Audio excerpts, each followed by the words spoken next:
Hello everyone, welcome to ACPPSC। मेरा नाम वंदना सिंह है। ये हमारा test series in current affair course है। इस नंबर पे आप व्हाट्सएप करके इसका रजिस्ट्रेशन करा सकते हैं। चलिए हम ज्योग्राफी के मोस्ट इंपॉर्टेंट क्वेश्चन डिस्कस करते हैं। Question number 1, match list 1 with list 2। तो यहाँ आपको लिस्ट 1 में कुछ आइटम्स गिवन है, लिस्ट 2 इसको आपको मैच करना है। तो इसका आंसर है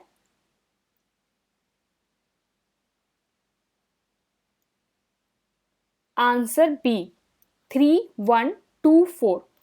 तो जो डेक्कन ट्रैप है, जो उसका फॉर्मेशन हुआ था वो क्रिटेशियस में हुआ था, एंड वेस्टर्न घाट का जो फॉर्मेशन है वो late Cenozoic, Aravalli, Precambrian, Narmada और तापी पेलेस्टोसीन। क्वेश्चन नंबर 1 का आंसर हो गया B, 3124। Question number 2, which of the following statement about Himalaya river is not correct. तो यहाँ आपको कुछ स्टेटमेंट गिवन है अबाउट द हिमालय रिवर, आपको बताना है कि कौन सा स्टेटमेंट सही नहीं है। A, they have very large basin.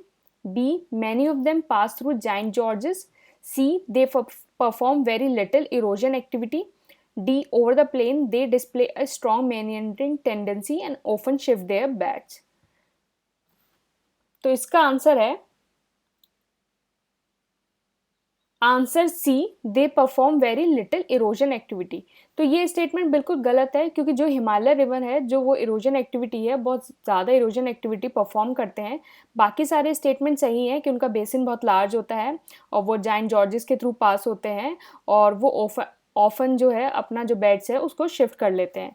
तो क्वेश्चन नंबर 2 का आंसर हो गया सी, ये स्टेटमेंट गलत है। Question number 3, which of the following is not a seed born disease. तो इसमें से कौन सी जो डिसीज है वो सीड बॉर्न नहीं है। इसका आंसर है आंसर बी, पोटैटो मोज़ेक। तो पोटैटो मोज़ेक जो है वो सीड बॉर्न डिसीज नहीं है। बेसिकली क्या होता है कि जो मोज़ेक वायरस है पोटैटोज का, उसमें बहुत सारे जो सिम्टम्स होते हैं, मतलब डिफरेंट मोज़ेक जो वायरस होते हैं उनके जो बहुत सारे सिम्टम्स होते हैं वो ऑलमोस्ट सिमिलर हो जाते हैं। तो ये इतना हार्ड हो जाता है आइडेंटिफाई करना कि इसका क्या सिस्टम है। तो इसलिए जितने भी सारे मोज़ेक वायरस हैं उनको जनरली रिफर्ड ऐसे ही किया जाता है कि mosaic virus, but they have don't have any further classification. तो क्वेश्चन नंबर 3 का आंसर हो गया B, potato mosaic. Question number 4, urea is prepared by the chemical reaction of. तो यूरिया जो प्रिपेयर्ड होता है by the chemical reaction of, तो इसका आंसर है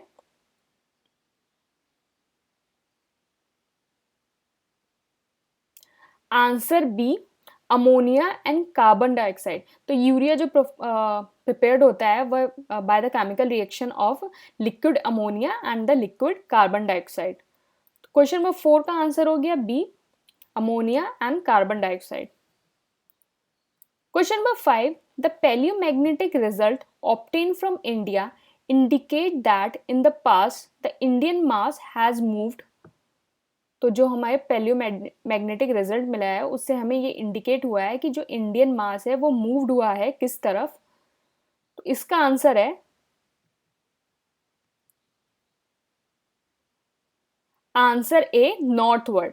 तो जो इंडियन मास है वो नॉर्थवर्ड जो है वो मूव हुआ है by breaking from Africa. Basically क्या हुआ, जो इंडियन प्लेट है वो नॉर्थवर्ड मूव हुई एट अ रैपिड पेस, और जो वो टकराई वो यूरेशियन प्लेट से टकराई। मतलब जैसे ही वो नॉर्थवर्ड मूव हुई वो यूरेशियन प्लेट से टकराई, और ये जो क्रम्बल जोन है बिटवीन द टू प्लेट, मतलब इंडियन प्लेट और यूरेशियन प्लेट के बीच में जो क्रम्बल जोन है उसने जो गिव राइज टू हिमालय, उसने जो इजाद किया वो हिमालय को मतलब जो कोलिजन जो हुआ इंडियन प्लेट और यूरेशियन प्लेट का, उसने हिमालय की फॉर्मेशन करी। तो क्वेश्चन नंबर 5 का आंसर हो गया ए, नॉर्थवर्ड।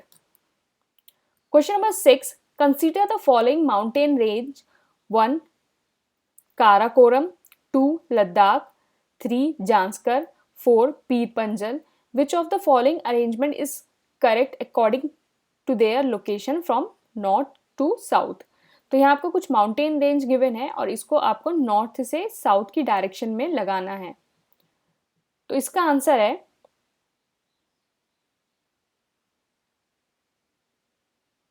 Answer C, 1 2 3 4। तो सबसे ज़्यादा नॉर्थ में है काराकोरम, फिर लद्दाख, फिर जांस्कर एंड देन पीर पंजल। तो इसका ये नॉर्थ से साउथ डायरेक्शन हो गया। तो क्वेश्चन नंबर 6 का आंसर हो गया C 1 2 3 4। Question number 7, main constituents of biogas are. तो जो बायोगैस है उसके मेन कंस्टिट्यूएंट्स क्या हैं? इसका आंसर है answer C methane and carbon dioxide. तो बायोगैस जो है उसके main constituents methane and carbon dioxide है। मतलब बायोगैस में जो मीथेन होता है वो अराउंड 50 से 75% होता है, और जो कार्बन डाइऑक्साइड होता है वो अराउंड 25 to 50% होता है। तो ये दोनों जो है वो मेन कॉन्स्टिट्यूएंट्स होते हैं बायोगैस के। बाकी इसमें नाइट्रोजन होता है 0 to 10%, हाइड्रोजन 0 to 1% और हाइड्रोजन सल्फाइड। लेकिन जो मेन कॉन्स्टिट्यूएंट्स है वो मीथेन और कार्बन डाइऑक्साइड ही है। तो क्वेश्चन नंबर 7 का आंसर हो गया C methane and carbon dioxide. Question number 8, which one of the following is a breed of cattle famous for high milk yield as well as drought capacity. तो कौन सी जो cattle की breed है वो high milk yield और जो उसकी drought capacity है उसके लिए फेमस है? तो इसका आंसर है आंसर बी तार परकार। तो जो तार परकार जो ब्रीड है उसको हम वाइट सिंधी और कूची और थारी भी कहते हैं। बेसिकली ये जो ब्रीड है कैटल की वो ओरिजिनेट हुई है तार परकार डिस्ट्रिक्ट, और ये तार परकार डिस्ट्रिक्ट जो है सिंध में है, मतलब पाकिस्तान में पड़ता है। और बेसिकली इस ये जो कैटल है वो फेमस है कि जो इसकी मिल्क यील्ड होती है, मतलब जो इसकी मिल्किंग कैपेसिटी होती है वो बहुत ज़्यादा होती है, और इसमें इसका पोटेंशियल होता है कि जो ये सूखा जो होता है उसको ये झेल लेती है। तो क्वेश्चन नंबर 8 का आंसर हो गया बी तार प्रकार। Question number 9, Gutenberg discontinuity separates. तो जो गुटेनबर्ग डिसकंटिन्यूटी होती है वो किस चीज़ को सेपरेट करती है?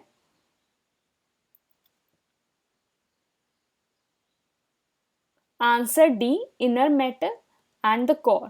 तो जो गुटेनबर्ग डिसकंटिन्यूटी होती है वो अर्थ की जो लेयर्स होती है उसमें जो लोअर मेंटल जो होता है और आउटर जो कोर होता है उसको ये सेपरेट करती है। तो गुटेनबर्ग करती है लोअर मेंटल और आउटर कोर के बीच में जो डिसकंटिन्यूटी होती है उसको गुटेनबर्ग डिसकंटिन्यूटी कहते हैं। क्वेश्चन नंबर 9 का आंसर हो गया इनर मेटल एंड कोर, मतलब स्पेसिफिकली देखा जाए तो lower metal and the outer core. Question number 10, which of the following is a rift valley. तो इसमें से कौन सी जो है वो रिफ्ट वैली है? इसका आंसर है आंसर सी राइन वैली। तो राइन वैली जो है वो एक तरह की रिफ्ट वैली है, और ये जो राइन वैली ये यूरोप के अंदर पड़ती है। तो रिफ्ट वैली बेसिकली क्या होता है, एक लीनियर शेप लोलैंड होता है बिटवीन द सेवरल हाईलैंड्स। तो आप इसको इस तरह से समझ सकते हैं कि रिफ्ट वैली क्या होता है कि जैसे आपके पास कुछ ब्लॉक्स रखे हुए हैं, तो जैसे आपके पास कोई 3 ब्लॉक्स रखे हुए हैं तो उसके जैसे बीच वाले जो ब्लॉक है वो एकदम नीचे धँस जाता है। तो अब जैसे ही वो धँस जाएगा तो जो ऊपर वाले जो ब्लॉक्स होंगे वो हाईलैंड हो जाएंगे, और नीचे वाला जो बीच वाला जो ब्लॉक जो धँसा है वो लो लैंड हो जाएगा। तो इस जो नीचे वाले जो बीच वाला जो ब्लॉक जो धँसा है उसको एज अ रिफ्ट वैली कहते हैं। और रिफ्ट वैली बेसिकली क्या होता है कि जो 2 हाईलैंड्स होते हैं उसके बीच में जब एक लीनियर शेप्ड की जो दरार आ जाती है वो एक तरह का लोलैंड बना लेता है, उसको रिफ्ट वैली कहते हैं। और बेसिकली ये जो होता है वो डाइवर्जेंट प्लेट बाउंड्री की वजह से होता है, मतलब जब प्लेट बाउंड्री का डाइवर्जेंट होता है तो ये रिफ्ट वैली बनती है। तो क्वेश्चन नंबर 10 का आंसर हो गया C Rhine valley. Question number 11, Beaufort scale is an internationally recognised scale of for describing. तो जो ब्यूफोर्ट स्केल है वो इंटरनेशनली रिकॉग्नाइज है किस चीज़ को डिस्क्राइब करने के लिए? इसका आंसर है आंसर सी विंड स्पीड।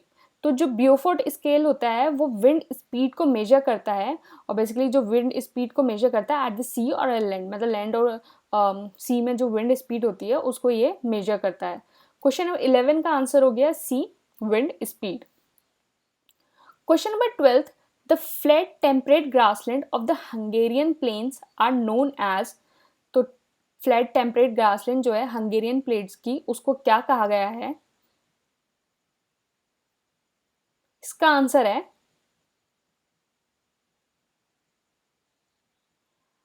Answer D, पुश्तैश। तो जो फ्लैट टेम्परेट ग्रासलैंड है हंगेरियन प्लेट की, उनको पुश्तैश कहा जाता है। तो पुश्तैश बेसिकली क्या है, एक हंगेरियन नेम है स्टेपी का, मतलब जो स्टेपी ग्रासलैंड्स होती हैं उसका हंगेरियन नेम पुश्तैश होता है। अगर इसको बेसिकली और ऑफिशियली देखा जाए तो इसको पेनोनियन कहते हैं।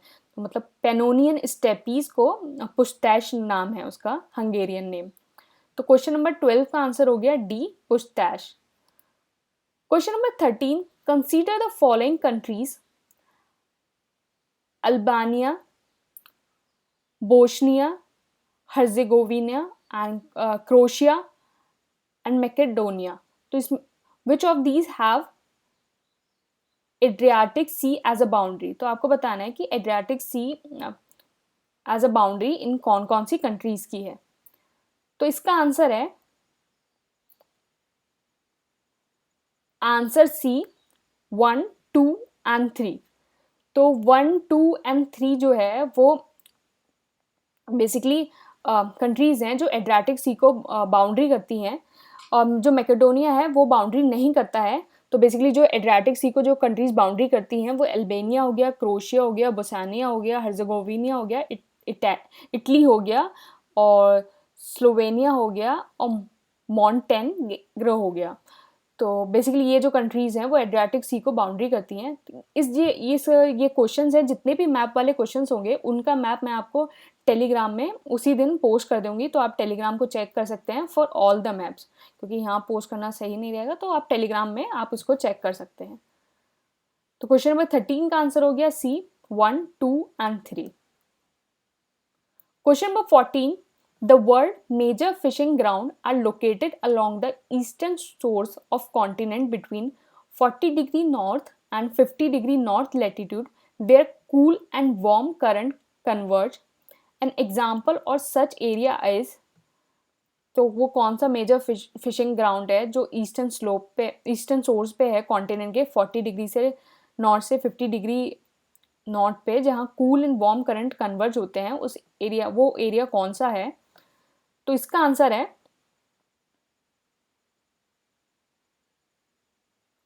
Answer A, the Grand Bank of Newfoundland. तो Grand Bank of Newfoundland है बेसिकली ये एरिया है जो 40° से 50° के बीच में है, और ये मेजर फिशिंग ग्राउंड है जहाँ वार्म एंड कोल्ड करंट मिलते हैं। बेसिकली जो ये grand Bank of new found है, ये basically south east of new फाउंडलैंड में पड़ता है on the north American continental shelf, और ये वर्ल्ड का रिचेस्ट फिशिंग ग्राउंड है। और यहाँ जो दो करंट मीट होती हैं, जो कोल्ड एंड वार्म करंट जो मीट होती हैं, वो है कोल्ड लैब्राडोर करंट और जो वार्म गल्फ स्ट्रीम। ये दोनों मीट होती हैं। तो जब भी कोई भी कोल्ड और वार्म करंट मीट होती है तो वो एक बहुत अच्छा फिशिंग ग्राउंड बनाती है। तो इसी वजह से ये जो ग्रैंड बैंक है वो एक बहुत बड़ा फिशिंग ग्राउंड है। तो क्वेश्चन नंबर 14 का आंसर हो गया A, the Grand Bank of Newfoundland. Question number 15. Leningrad region and Kola Peninsula in former Soviet Union are major producer of, तो लेनिनग्राड रीजन और कोला पेनिनसुला है जो former Soviet union में है, वो मेजर प्रोड्यूसर थे। इसका answer है आंसर सी, बॉक्साइट।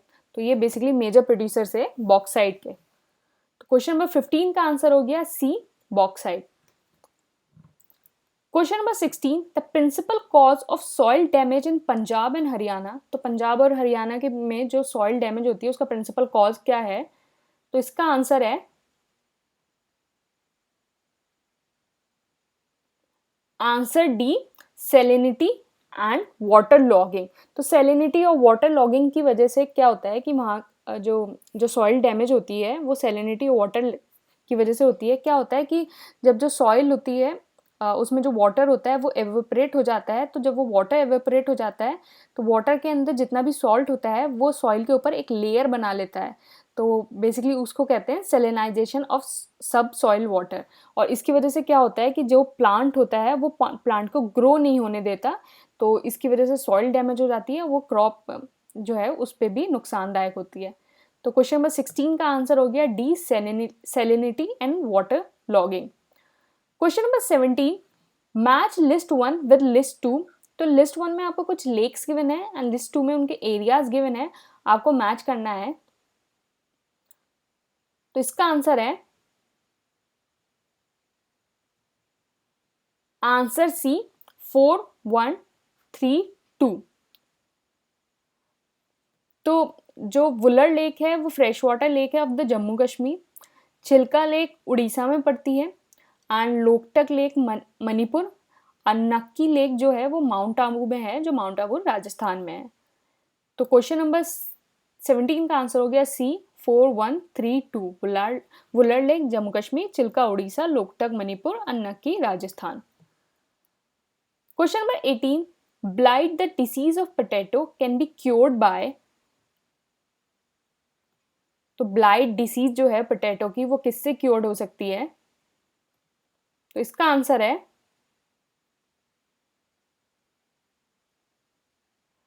आंसर बी,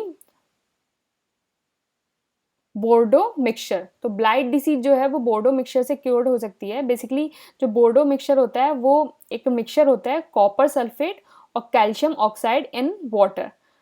बेसिकली जो ब्लाइट डिसीज़ है वो बहुत सारे रेंज ऑफ केमिकल से ठीक हो सकती है, लेकिन मोस्ट अप्रोप्रिएट यही होता है, और मतलब बेयर गार्डन ब्लाइट कंट्रोल इसको कहते हैं। और ये बॉर्डक्स मिक्सचर जो होता है copper sulphate and calcium oxide in water, this is the best method to control the blight disease of the potato. तो क्वेश्चन नंबर 18 का आंसर हो गया बी।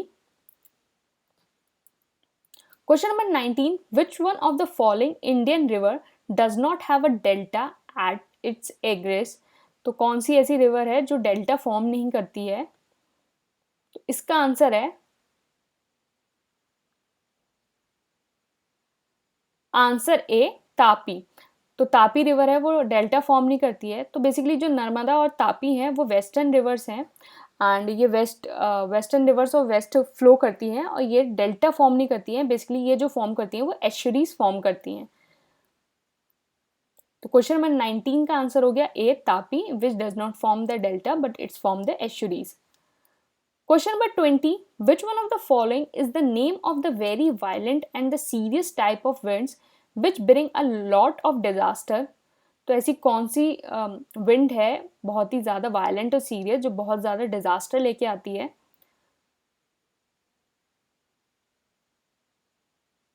इसका आंसर है आंसर बी, हरिकेन।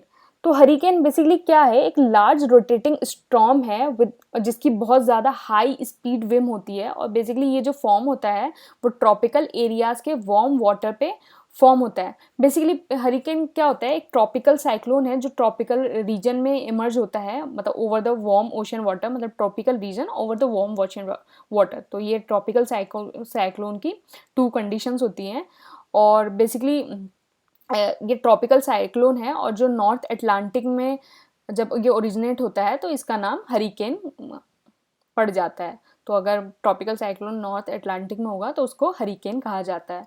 तो क्वेश्चन नंबर 20 का आंसर हो गया बी, हरिकेन।